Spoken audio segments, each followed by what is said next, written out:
n'entre dans le vif du sujet par votre question, à la fois dans le sujet qui domine l'actualité depuis un an et quelques, et en même temps dans l'un des sujets où plus que jamais on a vu des concepts mathématiques s'inviter publiquement.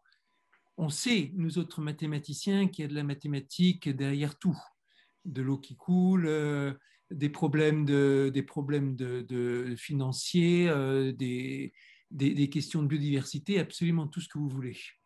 Mais c'est d'habitude avec des concepts et des modèles qui sont cachés.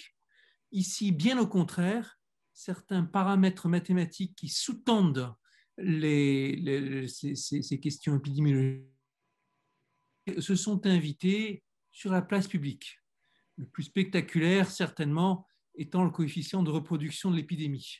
Coefficient R0 ou R effectif ou R simplement, qui vous parle de la croissance exponentielle de l'épidémie. Si ce coefficient R est plus grand que 1, on est sur une croissance exponentielle positive. Si ce coefficient R est plus petit que 1, on est sur une exponentielle négative.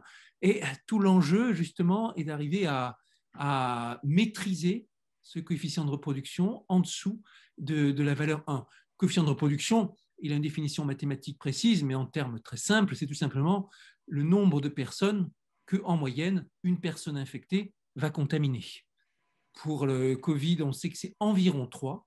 En situation normale, si on ne fait rien, si on vit comme d'habitude, comme normalement, une personne contaminée par le Covid infecte en gros, en moyenne, 3 autres personnes. Et donc, on comprend bien que ça représente une progression exponentielle. Ce qui est fascinant, donc, c'est à quel point le contrôle de cette constante, parce que c'est égal à 3 si on ne fait rien. Évidemment, si on est tous isolés les uns des autres, on ne contamine plus personne et ce coefficient il va descendre très bas, proche de 0. Et si on a un certain nombre de mesures, ça va être quelque part entre les deux. Et on s'est mis, tout le monde s'est mis à parler de ce concept qui était connu seulement des mathématiciens, des épidémiologistes, à se demander comment faire pour baisser le coefficient R. R0 quand on fait rien, R effectif quand il y a des mesures en place et qu'on mesure ce coefficient.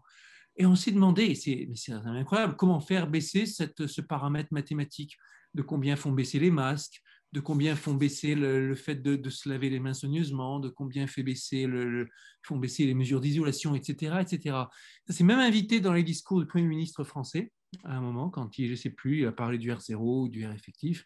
Ça s'est même invité dans les discours de la chancelière Angela Merkel, et même dans un discours où elle a dit, voilà, de mémoire, si le coefficient est à 1,2, eh bien notre système de santé il sera saturé à tel moment. Si notre coefficient est à 1,1, notre système de santé il sera saturé à tel autre moment.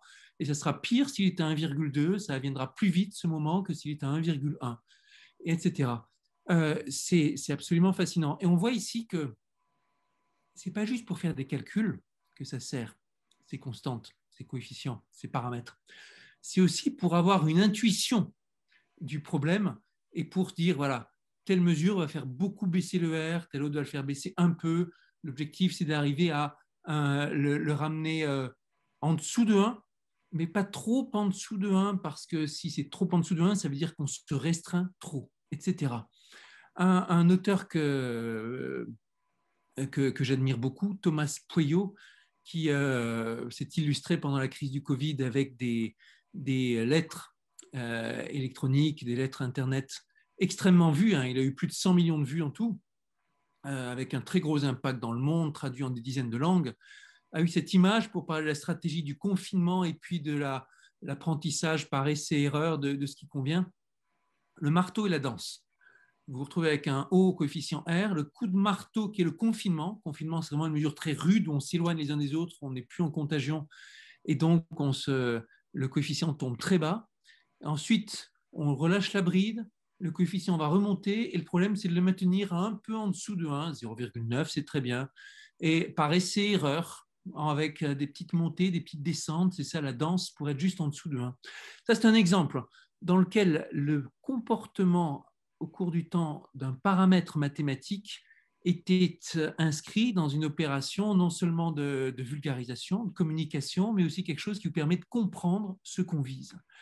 C'est un exemple seulement, j'ai développé parce qu'il est très parlant, mais seulement un exemple de tous les concepts mathématiques qui ont été mis en œuvre au cours de l'analyse de cette pandémie.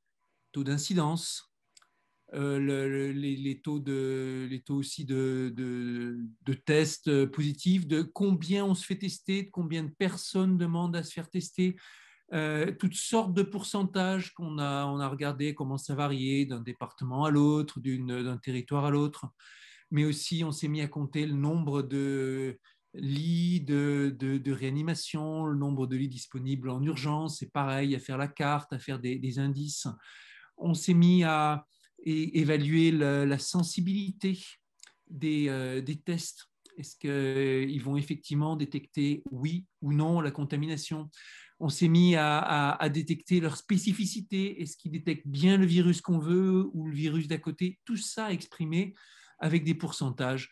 Et ça donne lieu d'ailleurs à toutes sortes d'exercices, y compris de pièges. C'est un petit exercice qu'on fait en piège assez classique quand on a un test positif pour une épidémie qui est avec très peu de prévalence, très peu de personnes qui sont en contagion.